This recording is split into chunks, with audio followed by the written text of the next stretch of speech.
Rubber band and the money that keeps stacking. Got a honey who come with elite fashion. She too fine, I tell her that thing magic. You ain't a hustler, you broke, well that seems tragic. Gotta catch in the field like deep passes. I tell her plug if it's sticky, then please bag it. I need the best cause I grew up beneath madness. Need a Matt Burgundy Mercy. Jewelry so heavy it might hurt me.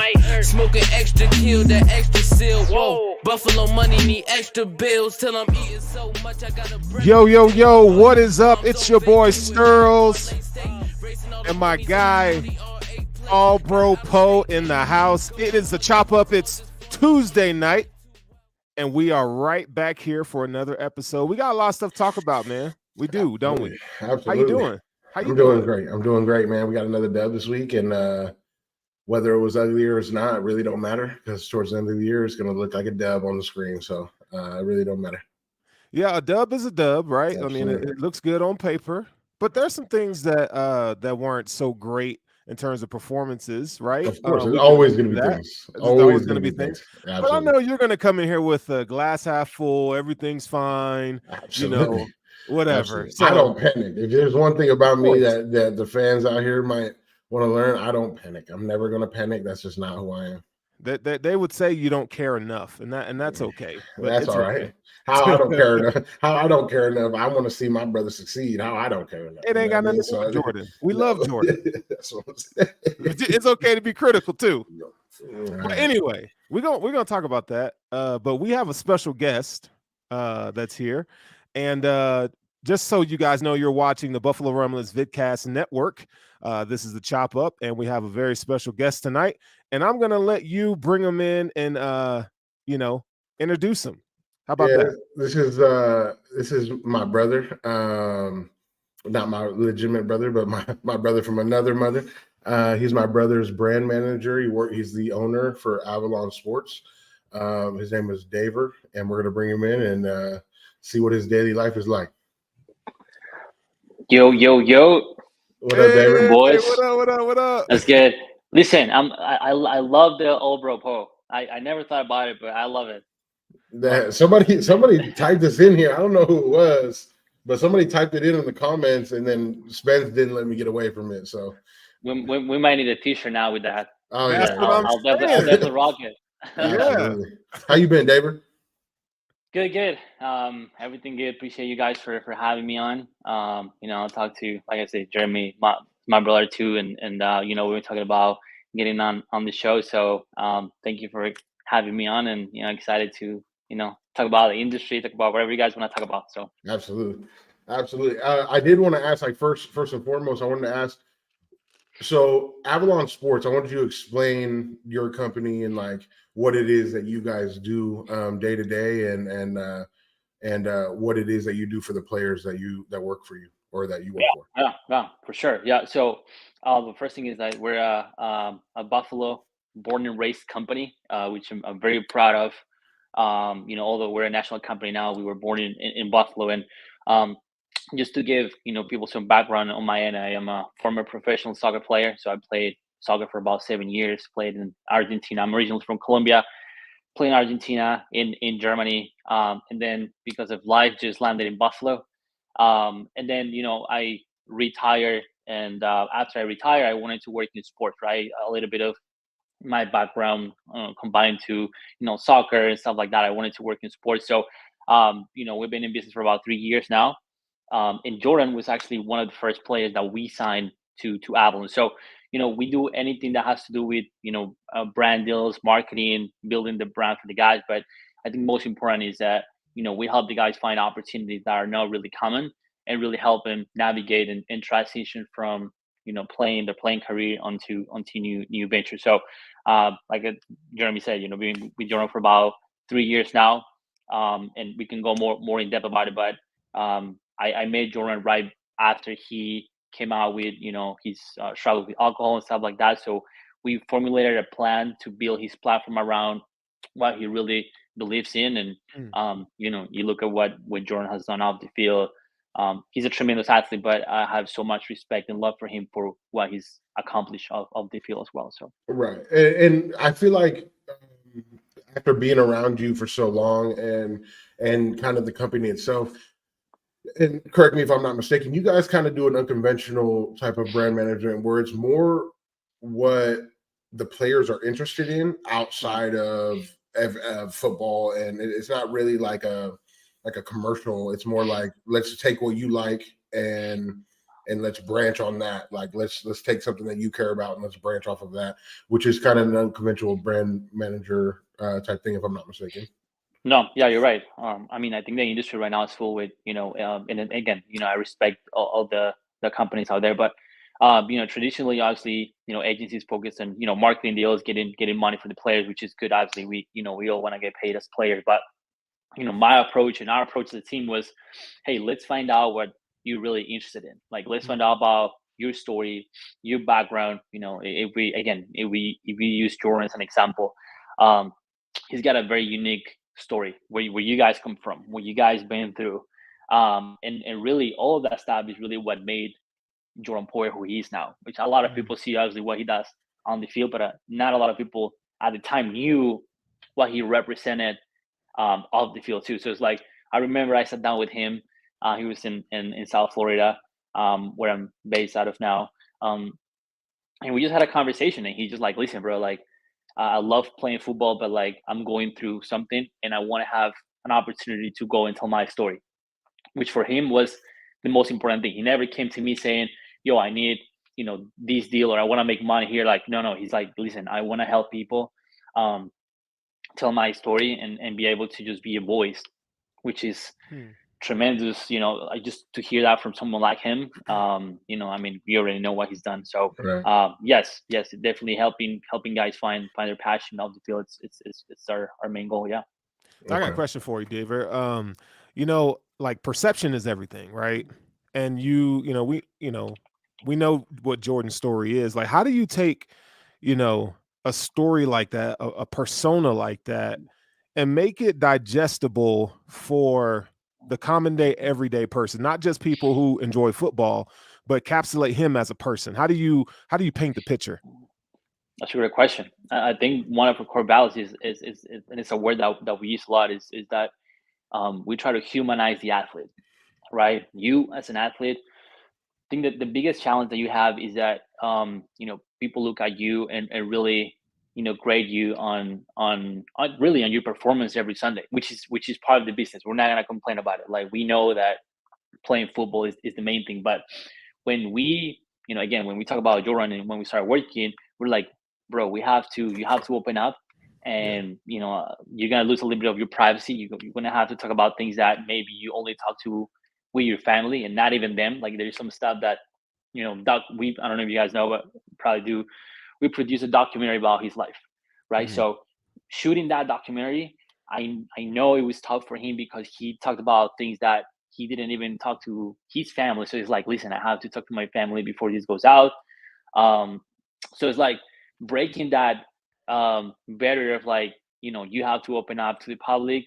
A lot of people are gonna say and are gonna, have something to say, because when you're a public figure, I feel like everyone is entitled to talk about your life and whatnot. But I think as you humanize him as a person, you start to see the reaction from not only from Bills fans, but really fans all across the country. So I think the key is to give the people a different perspective on who he is on the field. You might like him or not, but at the end of the day, he's just a human like anybody else.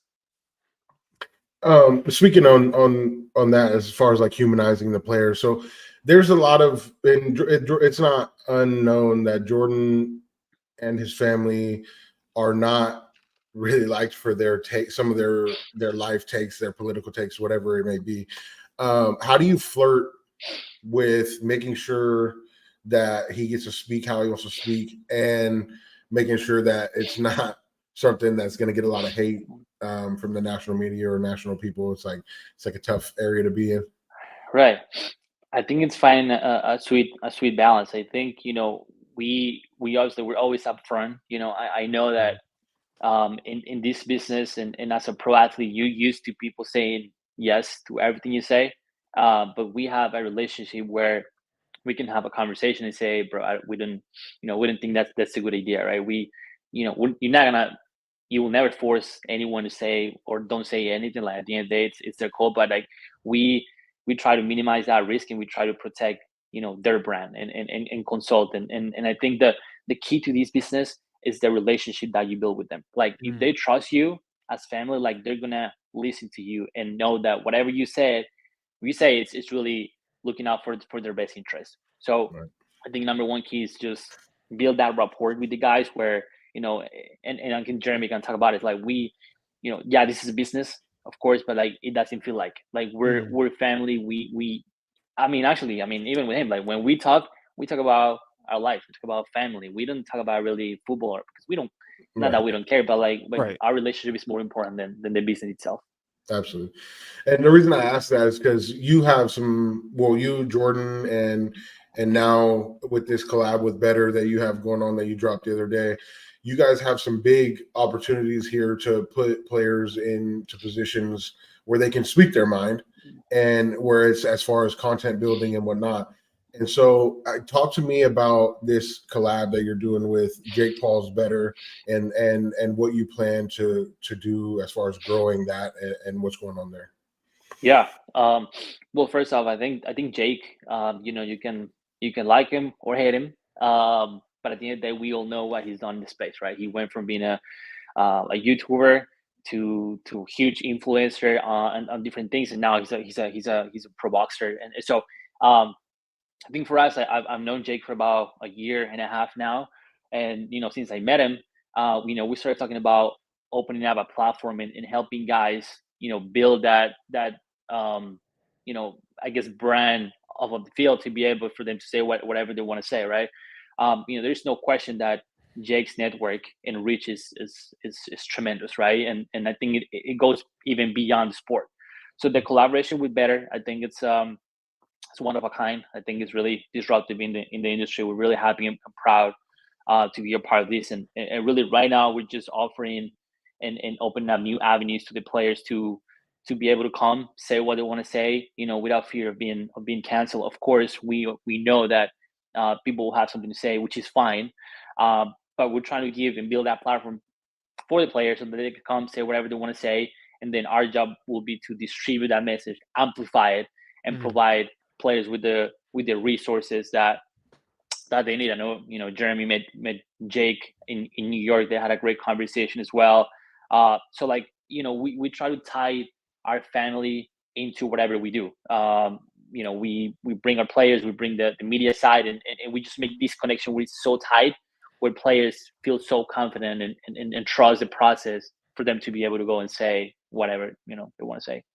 Yeah. Oh, go ahead. Go ahead, Spen. I think what you guys do is pretty dope, and it's a big responsibility that you guys have. When we live in a society and culture where you say the wrong thing and you're done, like for people athletes to trust you with their story and like with what they got going on, I think it's incredible, dude. Like what you guys are doing, and I think it kind of. I mean, I'm not speaking for you, but like I'm sure it's opened up your perspective on different ideas and topics, because like everybody has an opinion, right? Whether you're a Republican or Democrat, like at the end of the day, I really don't think that stuff matters, right? Like how do you, I mean, how has that helped you as a person? Like how has it helped broaden your perspective about life and social and cultural issues? Right. It's a great question. And I'll tell you why. I'm not from this country. I'm Colombian, right? So and I come from soccer background. So when I landed in Buffalo, I lived in some of the biggest cities in the world, like Buenos Aires, Frankfurt in Germany. Like I come from like my perspective was like completely different. And then when I got to Buffalo, I'm not gonna lie. At first, when I landed, I'm like, "What am I doing here?" Right? I'm like, I don't. Yeah, I regretted my decision as soon as I landed. Nothing wrong with Buffalo, but like my perspective on things was completely different. Then I, bought a house and stay there, whatever. And then I started to learn about the culture. The Buffalo, man, like I've never seen anything like it. The support, the love you guys have for each other. It's something tremendous. So for me to understand that, and then to understand, football, which I hated at first, the culture, the media side, the things that players are afraid to, say or don't say because of the industry. I think for me, like, it changed completely my perspective on, okay, what do we need to do for these guys? Because what you said, it's spot on, bro. Like, if you knew, and I think we all know that, but like, if we could put out what the players think about, I'm not gonna, don't even get me started. Yeah, League, go ahead. No, go ahead. Go ahead. Teams, the culture about,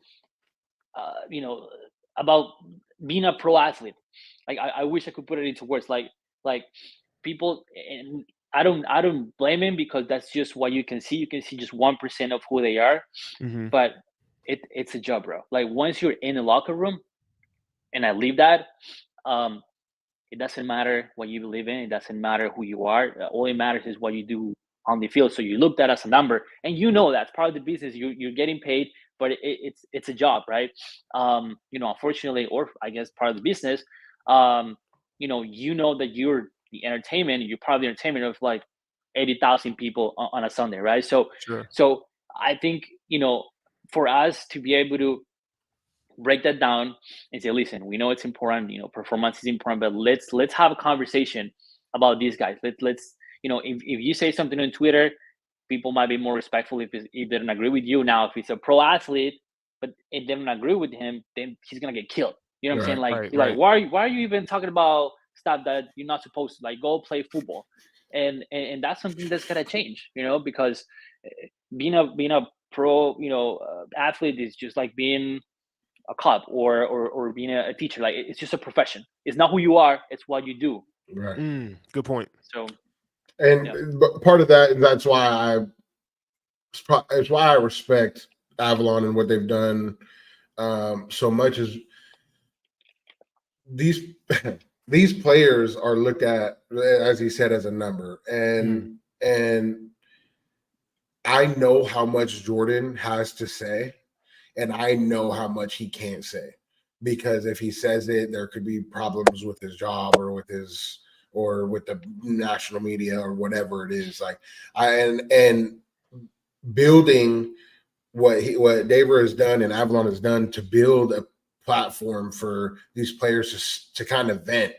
It's really like a venting area to be able to do what they want to do. It's been crazy to me, and that's why I probably have built such a good relationship with Daver, because like his mindset of his platform has been such a good one to see, whereas other people build stuff for them to say what other people want them to say and not what they want to say themselves. And so, like, I do appreciate what Daver has built with Avalon. And Daver, talk to me about your upbringing as far as being in Colombian soccer, and just tell me about yourself a little bit. Yeah, absolutely. Like I said, I was born and raised in Colombia. In South America, I just saw something. Someone said something about what a journey from South America to Buffalo. I know, it's crazy. I mean, I would never thought I'd be there, but So in Colombia, I feel like now I can like speak about it, because like here in the U.S. we have so many opportunities. You know what I'm saying? Like, even I see, kids growing up, you want to go pro. You have these paths into, pro athlete, supported by universities. You might get your degree, or like there's options. In Colombia, unfortunately, first, soccer is the only really pro sport that we have. And for many kids, playing soccer, it's their only way out of poverty. So it's like either you're a soccer player or you work at a McDonald's for the rest of your life. There's no in between, right? I was blessed enough that my family, my dad was in the army. Like, I came from a, good family. We weren't rich, but I had everything that I needed. I fell in love with the game of soccer. And when I was 14, I signed my first professional contract, which was crazy, right? You said 14? 14, yeah. Wow. Yeah. Dang. Yeah. So, they offered me a tryout. I went to Argentina. My dad for 2 weeks on a tryout. They offered me a contract. But the situation there was like, okay, I'm a minor.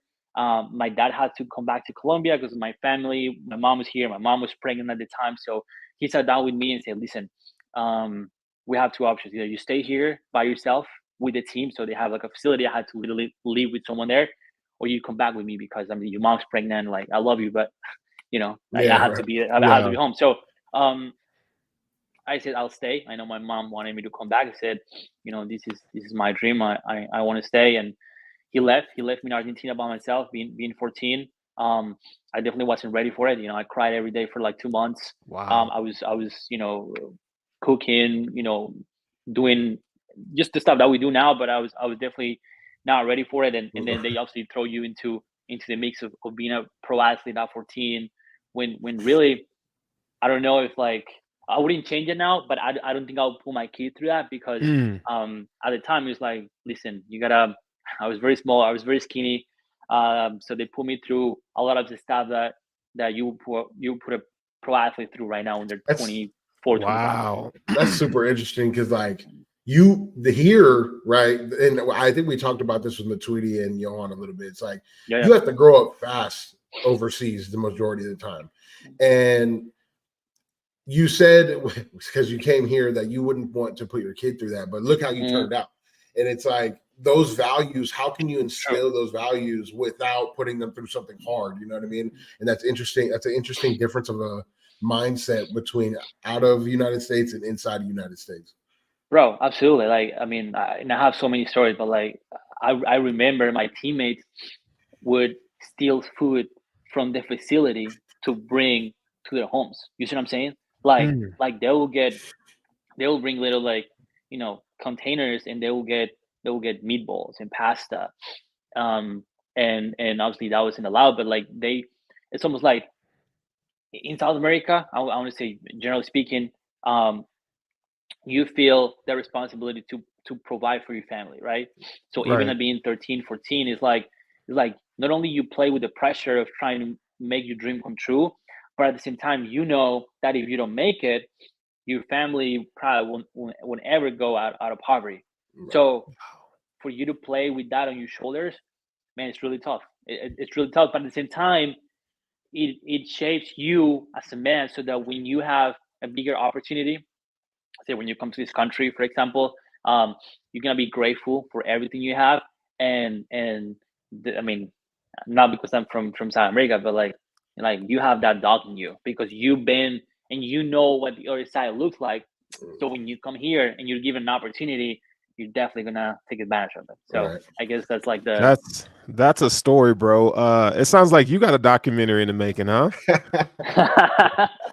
Yeah, No, I love think that. it's cool, man, because like I grew up very hard here. I grew up in Tennessee, in Chattanooga. When I was growing up, you know, Chattanooga was like fourth in crime per capita and homicide. People were dying left and right. You know, it was the crack boom in the 90s and so forth. And so I totally get the struggle, although I wasn't a professional athlete. Like you were kind of thrown to the wolves at 14, but I think there's a cultural change, like the cartel is big there. You have a government that really is not for the people, right? I mean, really, how many governments are actually for the people? But like, it's some stuff going on. So I can only imagine like some of the trials and tribulations that you went through as just an athlete, as a young teenager, and being treated as an adult, right? Like you were basically, you're gonna have to figure it out, dude. Like, yeah, and I'm yeah. sure a lot of kids, whether they're athletes or not, kind of come to those crossroads at a young age like you did. So kudos to you, man. Appreciate it, bro. Yeah, no, I think my biggest takeaway in what we try to like utilize now, it's like, you know, um, being a pro athlete, or not even making it to a pro, but I know, I mean, Jeremy can talk about it because he was like right there. Um, it gives you, I mean, not only the values, the discipline, the resilience, but like it really, teaches you about life itself. You know what I'm saying? Like I know, like even if I didn't make it, right? Even if I had done something else in my life, I feel like those were mm, definitely the toughest years in my life. Mm. But like what you said, I think those 4 years that I was in the academy before I made it to the first team, um, they really define me as a person. Because then after, I have some more crazy stories, but like I've been in environments, because I mean, it's not a lie, that the sports world, it'll put you in places that if you're not ready, you can lose your head real quick, right? Because of the people you work with, because of the invites that you get, because of what you do. Right. So like I've been in certain situations where I know for a fact, bro, that if I didn't have the upbringing that I had, and if I didn't have the values that soccer instilled in me, I probably wouldn't be here today. Wow. You can lose your mind just like that, because when you get to lights, it's like, and I talk to Jordan about this all the time. It's like when you think you make it, and then you like all these people around you that care about you, and that you know what I'm saying, like the friends that you have in those moments, if you're not built for it, you can fall real quick. Right. So Wow. I think that's just the key for that. Well, David, I appreciate you coming on here with us. And you definitely should do a documentary and get your, you have a deeper story than you probably care to admit, but it would be dope to hear your full story as well. If you have anything else to say, shout out your socials, shout out Avalon, anything you're doing, go ahead and get that in there. No, I appreciate all the love in the comments. Shout out to you guys, and then I love having seeing Jeremy. Not because I'm talking to him right now, but like we've been talking about a lot of stuff for a long time, and I'm happy to see him on here and just pick his brain, man. He's a really smart dude. He understands this industry very well. And then all love to Buffalo. It'll always be my hometown. And man, I just want to invite people in Buffalo to dream big, bro. Like for real. I'm not just BSing here. Yeah. Like this company was born out of a living room in Buffalo, and I always knew that this is going to be a national company. Now, I mean, we didn't talk about some of the roster that we have, but we represent the best talent in the NFL, from Cheetah to Tua to Jordan. So like, that was born in Buffalo, and I'll always say that. Yeah. So I feel like in Buffalo sometimes we're overlooked, because we always look at the big markets, Miami, LA, stuff like that. But we have everything in Buffalo to compete with anybody in the country. We have the passion, we have the talent, we have the community. So man, just dream big and just go after it. Absolutely. Yo, I appreciate you coming on, man. That's inspiring, man, for real. All right, boys. Much love. All right, David. All right, take care. All right, bye. Yo, that was dope, man. Yeah, it's a good. It's interesting because like I've known David for quite a while, and just like from where he started to where he's at now, and then like his mindset, how it's altered a little bit, but kind of stayed steady with where he wanted to be, whether he was super successful at the time or not. And now he's doing huge things. And so shout out to David, shout out to for Jordan signing with him when he did. Like that was a good pair, and they're both doing big things right now. It's dope. All right, so now that we that was a pretty dope interview, but now we got to get to some Bills talk, man.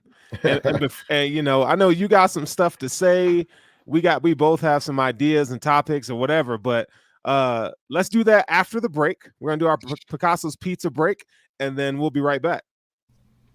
Hey, football fans, the season is here, so that means family, football, and food. But for the NFL's best fan base, it can't be just any food. Bills Mafia only eats the best during the season, and the best is Picasso's Pizza. With 4 great locations in Western New York, it's so easy to treat yourself to the most flavorful pizza on game day. Picasso's, we are Buffalo Pizza, shipping local and nationwide. Order online at picassospizza.net. Oh, look who it is. Surprise. It is. What's up, dog? I was trying to catch my dog. I'm like, there's no way my dog D is going to be on a chop up and I'm going to miss it. And then I missed it. So it's okay. It's all good. I'm going to run it back. I've been a little late today, but how y'all boys doing? Hey, we living, man. We living over here. How you doing? Man, I'm good. Just trying to get everything else done. It's a long week already, and it's only Tuesday. Shout out to Matt. Shout out to Picasso Pizza. Mr. Picasso. Hey, Picasso be hooking us up, man. I can't be mad at Picasso. Absolutely. Where'd you get that sweatshirt? This one actually, if you must know, this was something that I started last season. When actually it was 2 seasons Two ago. seasons ago. When before Jordan Poyer was officially recognized as an All-Pro, I decided that look, it ain't enough noise from my dog, so I need to say it's gonna be a riot if y'all don't recognize the talent. So Poyer for All-Pro or we riot. We might have to do that again this year. I feel like it's been a lot of talk about my dogs, both him and Micah, like they looking bad, like they looking like they need to retire or some stuff like that. And then I looked at the defensive stats, and you know what, Jeremy, tell me, because I looked at the stats and I watched the games, and I'd be mad about the offense and stuff, but on defense, I feel like we had one game where we gave up 25 points. We gave up 20 to the Dolphins, but we blew them out, so the 20 didn't matter. But other than the 25-point loss that we had against the Jaguars, and to be honest with you, I'm not even mad about 25 points. I feel like the offense should have did more before the fourth quarter. We're gonna have a different conversation on that.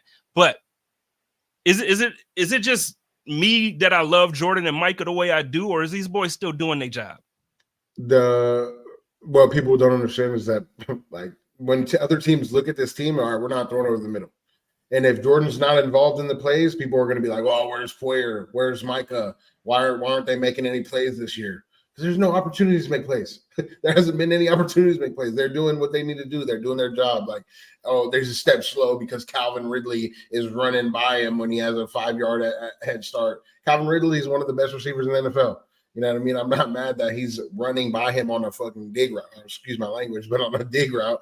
Like, the amount of things that I hear because Jordan's name hasn't popped up on an interception or a sack number this year, that's the only thing they look at. That's it. If Jordan popped up on a sack number or an interception number, they'd be like, "Oh, there he is. There's Jordan making plays finally." And you know what? Those come in bunches. Jordan had 4 interceptions the first few games of the season last year, and then they just didn't throw it at him anymore, which is fine. Like, you know what I mean? I just think that people look at the numbers and take way too much into it rather than watching the entire game. Oh, I'm gonna ask this and then I'm gonna get out of here because I don't feel like arguing. I'm gonna ask one more question. So you mean to tell me guys can be really good at their position without splash plays? Yes. Shout out to my dog Tremaine Netmans. I love y'all, man. Y'all have a good night. Peace. He had to do that. He had to do that. Oh man. All right. So how you feel about, I mean, you know, the game on Sunday night, man? Like you're doing some tweeting, you know, you had some hot takes. Like what's up? I don't feel like I had any hot takes. I don't feel like I had any hot takes. I feel like a lot of people were. I feel like I had a pretty solid take that Ken Dorsey was struggling to get going this game, and he did the first 3 quarters of last game, and that was like my only like take as far as like he's got to be better throughout the first 3 quarters at calling a game plan. Now, am I putting all the blame on him for the offense struggling? No, because like we should be able to execute whatever he's calling. But that's just not the reality of the NFL. Like you're not going to be able to execute everything perfectly every weekend. That's just not how it is. So I don't like the fact that we run the ball out of shotgun a lot. I don't like that he doesn't stick to what's working on a drive. We ran the ball out of under for an entire drive, and Cook had like 2 or 3 11, 12-yard runs. And then we just went out of shotgun and started throwing the ball, which I don't understand. Like if we're running the ball successfully, I feel like Dorsey doesn't have what is the word I'm looking for? He doesn't have like something he goes back to. He doesn't have an identity. They don't have an identity. Right. He doesn't have an identity. And it's like, but you do. Like you've been successful under center all year. That's your identity. Just accept it. You know what I mean? Stop trying to go back to the RPOs and accept your identity of Josh playing from under center, in my opinion, and then sprinkle in some shotgun plays. Yeah, it's clear. I mean, the reluctance to run the ball in the first half, right? Or to get it going or dedicate yourself to the run game. I think that, diversity there is super important. I think, what I talked about on the post-game show was, those are the kind of things that make you a championship team. is having that, that ace in the hole, right? Right. Because we know, like, everybody knows Josh Allen can come out here and he can throw 303 tuds and get 50 on the ground real quick. Like, he can do that. He's capable of doing that. Yeah. But like, you can't. And I said, it's like, just because you can doesn't mean you do. Like, you need to, just because Josh Allen can do all those things doesn't mean you have to come out and do it all the time. Like James Cook, what was he, 5.1 yards per carry on Sunday night? Like, in the second half on 14 carries, 71 yards. So it's like, man, like, he got to figure that out. Like, but then, when you watch all 22, you see guys running open, and Josh isn't hitting them. So I'm like, he's also trying to force the ball to Diggs, which is right. That he's been right. 11 targets in the first half is look.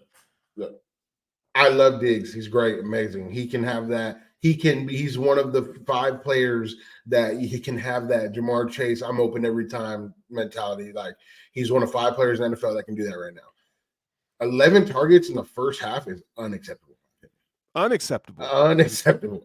You cannot target the same guy 65% of the plays in the first half and then expect for him to be as sustainable in the second half. Like, let's mix it up a little bit. Let's make it, you know what I mean? Well, no, I agree. So when Diggs first came over that first year, like, it was like that every game. Like, dude, he was looking big. I mean, Diggs had his best year his first year in Buffalo because Allen was like, yo, I'm giving this dude the ball. But I think a lot of it too, you had Gabe, I think he was a rookie that year, and Cole was there and they're figuring it out. But like, I feel like, I don't know what it is. Maybe I'm pulling for straws here, but it does feel like at times there's a certain trust level that he doesn't have with other receivers, right? Like, for instance, and I'm going to bring this up, and I know you probably protest this, but Gabe, with the fumble, right? Like, you're on the right sideline, but you're carrying the ball in your left hand, and some inconsistencies in terms of short to intermediate route running with Gabe. You got Deontay Hardy. It's like they try to figure out, these gadgety plays with him. They don't really use Kincaid over the middle. He's a rookie. So I don't know if it's a trust thing. I don't know if it's a scheme thing or calling plays to get Josh Allen comfortable, the things he's comfortable with. That's what I'm trying to figure out. Which one of the 3 is it? I have to assume that it is calling, because I don't understand how it could be a trust thing with Gabe when the one time you targeted him more than 6 times, he had 100 yards game. So like, I can't say, okay, he's been successful. I talk about he could be Josh has talked about, he could be a number 1 receiver at a different team. Like, you can't say all those things and then me be like, oh no, you don't trust him. I have to assume you trust him and that you're just not getting him the ball, which is like, I'm not sure why Josh is that way. Dawson, like, they seem to have a good trust level last year through spurts of the year between him and Dawson. Dawson had a lot of touchdown catches last year. So I just don't, it can't be the trust level, because at some point, just like with Patrick Mahomes and Kadarius Toney, at some point you're going to need these players. So you can't, it's like LeBron James on offense. You can't just score all the time all year. You're going to need these players to put up something in the playoffs. So I'm going to spread the ball out and help these guys get going throughout a game, because I'm going to need them later on in the year. And Josh has to do that. And if that's not his mentality right now, in my opinion, that has to be wrong. You're going to need these players later in the year. You can't just assume that Diggs is going to go for 130 every game, in my opinion. So that's detrimental to the team, by the way. Right. You know and if Ken's calling those, I don't know if it's Ken calling plays or if it's Josh choosing not to throw to these people, but you have to start mixing the ball in, because you're going to need these players later on. Yeah, they got to figure it out. They got to figure it out. Here's the silver lining that you can take from this. Tell me what you think about this. But you don't want to be playing your best ball right now. No, you want to be playing your best ball in like December, late November through December, January, right? That's when you like. So for instance, like when the Bills are humming early, it's like, yeah, I like it, but like, what happens when teams catch up to them? Like, so for instance, I'm okay slightly with some offensive like duds, like we saw on Sunday night. If it kind of gets hammered out, and the Bills at least come up with an identity, because they haven't had an identity outside of Josh Allen make the play since he's been here. Right. They got to figure it out. Look, I don't get me wrong. I'm good with just getting ugly wins. I'm good with that. Sure. Right now, especially, but like what I'm frustrated with is if we're going to get ugly wins, let's start building up a team that's going to compete later rather than targeting Diggs 18 times and then only building him up and then assuming that he's going to have these 150-yard games comes the times where we need them to be at their best level. Like we have to, like, this is the time. If you're going to struggle, let's struggle building rather than struggling while we're trying to force the ball to Diggs the entire game. Like, well, they're doing it on defense with Dorian Williams, right? They're doing it with him there. They don't have a choice necessarily, but they're doing it. I mean, they could put Tyrell Dodson in there. They could. I mean, like, we know what Tyrell Dodson. Like, I like Tyrell Dodson, but we know what he's giving us, and I guess we didn't know what Dorian was giving us. Do I think Dorian had a great game? No, but he was around. I thought he had a great game. I think that. You're a rookie hater. See why? No. You foul. I think that he flies sideline to sideline, which is his skill set. But when it came to that wham play down the middle that we couldn't stop, don't tell me that like that. He had a missed tackle. He had a missed tackle in the A gap. I'm not even talking about the missed tackle. I'm good with him being in the right spot and missing. I'm not good with him being in the wrong spot. And when that wham play keeps going for 10, 12, 15, 20, 35 yards because nobody's touching him. That's not all on him, though. I mean, like, if we're assuming that Bernard's playing correctly, which we are because Bernard's been a baller, and as much as I love Edmonds, that was the correct decision, and I'm comfortable saying that now. Sure. Like, Dorian is the guy that's playing in that position where it's like, that's Milano. You know what I mean? Like, right. We need you to be in the right spot so that our safeties don't have to be making tackles at 15 yards. Yeah, Milano's missed tackle percentage is pretty high, but he's a playmaker. So like what you get in playmaking, like I don't care if you miss a tackle here and there. I mean, because you're going to miss it. But back to the offense. Yeah. So and because I wanted to bring up Dorian because I know you're a hater, and I told you Dorian's going to be dope. Rookies. But anyway, a number 3 option on this team. Like they gotta. You made a good point about them kind of figuring something out. Stacking the pipeline for. The January playoff run, right? There were times where, James Cook's wide open, and he was missed a couple times. And I think one for at least a touchdown, the one over the middle in the third quarter.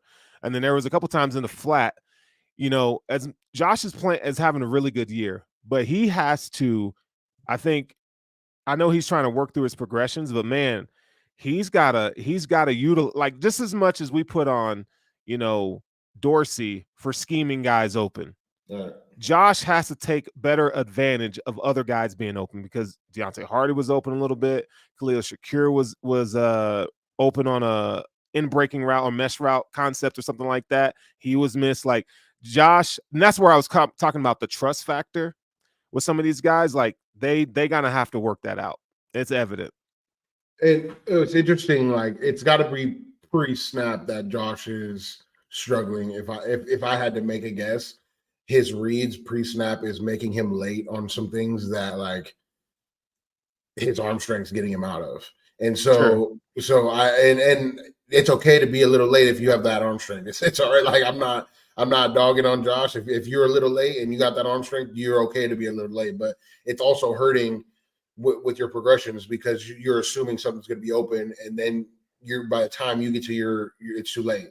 And he seems like he's just a smidge late on a lot of his from pre-snap to last progression, and he's just a smidge late on a lot of it. Even the Quentin, he was open. Quentin was open for a little bit, and like he came across his body, and that ball, if it's not Josh Allen or Pat Mahomes, that ball's picked. That ball's picked. Yeah, so it's like your arm strength is going to get you out of some things, and I think that he also tries to flirt between not throwing the ball as hard as he can and throwing the ball as hard as he can, which is why that Dawson Knox ball was low. It's like, dude, I don't want to miss this. Like, I would rather you throw it with the idea of I'm going to bullet this shit in there. It's trust because Dawson drops passes. It's trust. And call it what you want. Let him drop it. Trust. Then let him drop it. Then let him drop it. Throw it. Yeah, I'm agreeing with you. Throw it. But like, that's the thing. Like, who can he outside of Diggs? And I'll throw Gabe in there to an extent. Outside of those two guys, when in crunch time, and not Allen's legs, who can he rely on to make a play? Khalil Shakir hasn't missed many passes when it matters. But they don't throw him the ball. That's my point. Is like you can't build trust unless you do it. Unless you do it, you got to do it. You can't say, "Oh, I don't trust these guys" because they've shown to drop passes in the back and then not ever throw them the ball. They have to build that. Kadarius Toney missed 4 game-winning catches week 1. But he's all they got. Pat Mahomes. Hey, well, that's my point. Is like Pat Mahomes been throwing him the ball every week. It's not changed, and that's a winning. That's a winning mentality. Is like you have to. Dalton Kincaid ain't been getting it done either. But I don't think it's Kincaid though. You know, I think the opportunities that he's had, he's done what he's supposed to do. But yeah, I think Josh Allen's read is Diggs, Davis, and then scramble. Good luck. And go back to Diggs. That's what it's been. Davis scramble, get back to Diggs. Yep. And so I think it's one of those things where like this is where I wish Gabe was a little bit better in short to intermediate route running, because when you don't get Diggs, you know, because Gabe can't just make his bread off of deep passes and deep over routes and stuff like that and comebacks. You know, he's got to. I hope he develops a little bit more into a well-rounded, multifaceted. I would ask you about this because if he's not getting opportunities out of the short pass game, because Josh's first instinct is always to throw it to Diggs in the first 2 seconds. I don't know how we can judge Gabe's short to intermediate pass play if our first option is always Diggs. Well, so if you look at like Josh Allen's average time to throw, it tells a story. Like he's being super protected. It's not like, you know, he's being blitzed all the time, right. But he has a really good high average time to throw. So unless he's locking on Diggs, right? Like somebody's got to uncover and make a catch and get open. That's all I'm saying. Yeah, I mean, I've seen many guys open and it's just the ball's not getting out to them. Yeah. I've seen many guys open and Diggs not open, and Josh throws it to Diggs anyways. Yep. And I wonder if that's just their relationship. It's like, yo, just give me the ball, like a Jamar Chase type of relationship. And there's times where I see fans clamoring for that. I don't care if he's double covered, just throw it to him. Like, that's not, in my opinion, you can win games like that right now. Sure. That's not winning football come December and January. So right now, Josh Allen's average time to throw is 2.92 seconds. That is that he's getting a lot of protection, right? So that's like let's see, almost he's 8th like in terms of time that he has in the pocket. Tua has the quickest release at 2.37 seconds per throw. So I mean, dude, Allen has time, but I think a lot of times, you know, he's extending plays with his legs and so forth. So, you know, it kind of takes half the field away when you're scrambling left or right. But I just hope it's not one of those things. This offense is still humming to an extent. They've had 2 bad games, you know, or 2 lackluster bad games. Right. They're still getting it done. Even in those bad games, like they have a quarter, which has been the 4th quarter, where they're killing it. Yeah, and I just don't understand where that last 2 weeks that looked bad. The first half, right? And I just don't understand, like, if that in my opinion, something as set in that where they struggle first half have been good in the 4th quarter. That has to be play calling. Yeah, like that in my opinion, that has to be. And like it could be something. It could be just Josh not trusting it till the 4th. But like, if it's been that for 2 straight weeks, it has to be play calling, in my opinion. I think it's a factor. Right. And here's what I don't like is like you can't. It's like the fan base, like you can't criticize Dorsey, right? Or you're saying that he needs to be fired. Like I think there's a fine line in the middle somewhere. You know what I'm saying? Like it's so extreme. It's been that way. That's why it was like that way with Daboll too. Like I never once had ever said I wanted Daboll to be the offensive coordinator here for 10, 15, 20 years. He's that nice. But like when people are like, oh, you've been calling for him to get fired. No, I can criticize him without calling for him to be fired. Yeah. That's part, you know what I mean? Like, and criticism goes both ways. I have to give him props when he does well. Just like Bernard, I criticize them for choosing Terrell Bernard early on in the season. And that my guy has played much better than Edmonds played all last year, in my opinion. So like, and he's made spot. And shout out to Spence. I know you love Edmonds, but like Terrell Bernard has been that guy that you know what I mean. So he's playing better. You just got to give props when they end up making that. That's why. So I don't understand. Like it's not hating when I criticize, and it's not hating when anybody else criticizes. Now, if you're just saying wrong things all the time, just to say that somebody's bad, right? Then you're being a hater. You're not even using facts or stats or nothing. You're just, fire Dorsey because Josh has not hit that guy on the receiver. He needed to get a better coach in here to teach Josh how to be calmer or whatever. He's throwing 3 picks. That's Dorsey's fault. No, that's not. That's not true. Right. So let's one more question about the offense, then we'll shift to the defense before we go. Trade deadline's coming up, man. Like there's some who would say to tell you that the Bills would go look at not Travis Henry, but Tennessee Titans running back Derrick Henry. Thoughts on that? And then I'm going to ask you about a receiving option after that. So Derrick Henry, like people think that he could be had for a mid-round pick. Would you insert him as another weapon in this offense? Okay, so like this goes back to my age old. Like, are you asking me if I would like that, or are you asking me should the Bills make a play for a guy like that? I don't think they can. They should. I would love for Derrick Henry to be on this football team. Like, I think they can. I don't think they can make that play. It would given the contract. Like they would have to give up a piece right now that they can't lose. Like they were already nutted enough on defense to where like you can't really lose a piece on defense to go get Derrick Henry or offense. If you wanted to trade somebody from the offensive, like you would have to trade like Knox. I don't know, man. Right now, so in 2023, his base salary is 10.5. Okay. So basically, you if you were to trade for him, you would have to clear 7, right? It would be on a prorated contract. Like the rest of his earnings will be prorated for this year. So like for 8. This year, now you can work out the compensations where, like, let's say if you gave him a better pick, they would eat some of the cost or whatever. So what I'm trying to say is, if the Bills wanted to go that route, they could. The Titans are really bad right now, as you know, and he's an option. Look, Damian Harris is hurt, right? And I don't know when he's going to be back. It could be a week or 2 weeks or whatever. But I think when you look at this team, I think it's time to take a swing for something. I wouldn't mind taking a swing for something. I think that something would come at the cornerback position if they took a swing for anything. So you side with cornerback, okay? So no Derrick Henry. James Cook is playing well, and they've played Latavius Murray a lot. I don't even think that if they really wanted to, they would have sat Damian Harris on the bench and had Latavius Murray get all his carries. So like, if they were going to swing, I don't think it would be at the running back. I think more than a wide receiver, which would be nice. Like I would love another like a good slot receiver in this offense, but I guess they got to figure it out with Hardy, Sherfield, and Kincaid. They got to figure it out. Right. I don't know if Jerry Jeudy would be a good option, I guess. He would be a good option, right? If we can keep him healthy.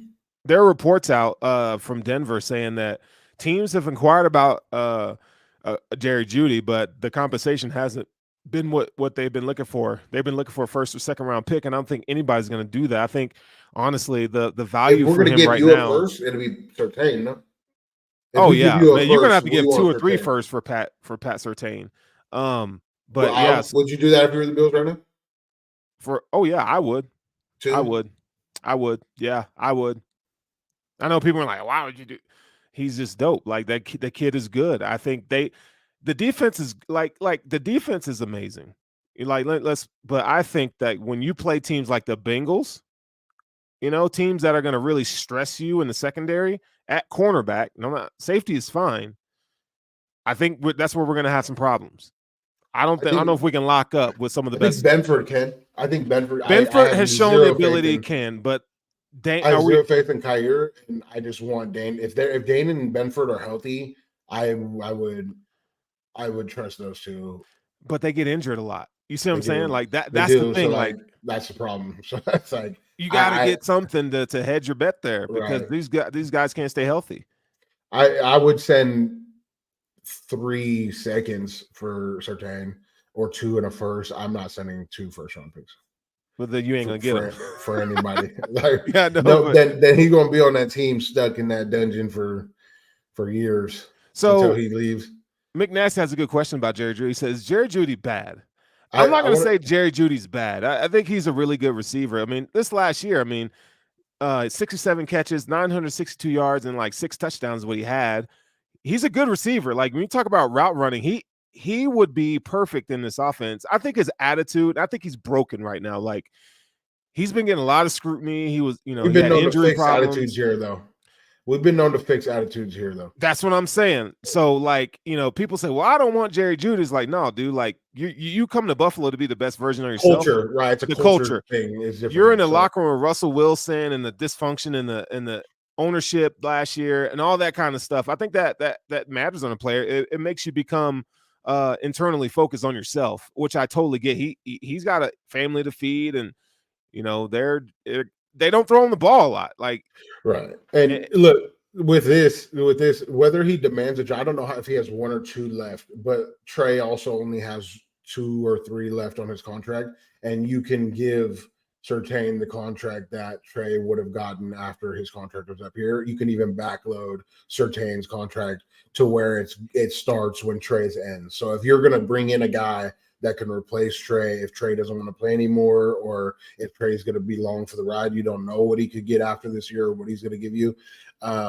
You could give him a contract that Trey would have gotten in his place. Yeah, I mean, we've learned and seen that Brandon Beane, they can make the numbers work. Like I said, well, they can't do this, they can't do that. No, they can figure it out. They can do it. And honestly, what makes these kind of moves more plausible, more realistic, is the fact that now, some of these second and third year players that they've hit on draft wise, some that we thought, you kind of missed the boat on that. Like, Terrell Bernard was one of them. AJ Epinesa is looking pretty good. If my props, thank you. We can go back and look at the film.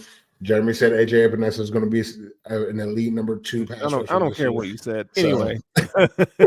So we can go back and check the film. We'll go back and check the film. I'll send the clip out. What a year he's having. The defense is looking great. I just feel like this, man, and I don't think it's going to happen, but I would just like to see the Bills kind of go for it here to make a move, whether it's for a weapon on offense or a cornerback. They need it. They need it. I want it to make sense, though. Right. Going to make a splash.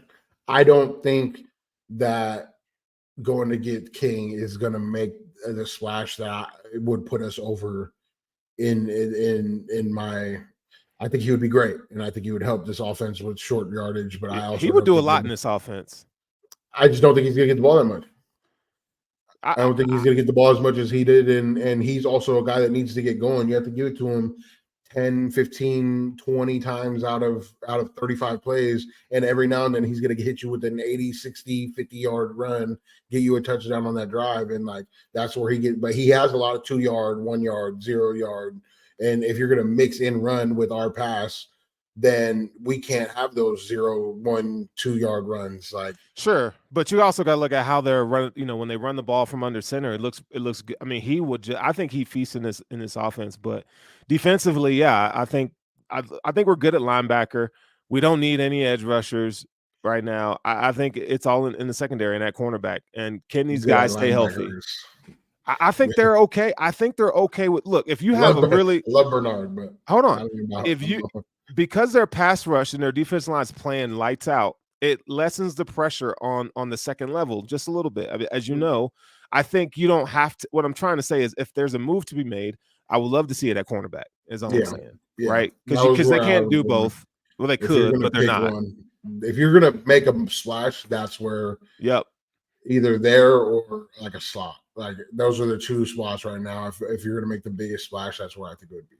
Slot cornerback. Slot receiver. Slot receiver? Okay. Yeah. No, they need a slot. They need a slot bad. Yeah. I think I would love Deontay Hardy if they would. I don't know. I just don't think he's the type of slot Josh needs. Josh needs a route runner, like a Braxton Berrios or a You know what I mean? Like A somebody separator. He right, needs a separator. right. A guy Because that Dalton can, Kincaid is not a separator as much as you guys love this guy. baby, you better get off my dog. Get off my dog. You know what I'm saying? McNasty says Hardy is fine, and I disagree. Like He's fine in a different. as a wide receiver 5, as a gadget receiver, Yeah. but he's not a slot that Josh needs. He doesn't separate like Cole Beasley. He's not a Cole Beasley. He's not a Wes Welker. Josh needs a Wes Welker right now. Like go back and look at the all 22 and watch Hardy in trying to find space in the zone, and you'd be like, oh yeah, that's why they need a slot receiver, because that's not his strong suit. Right. But anyway, we're very close on time, man.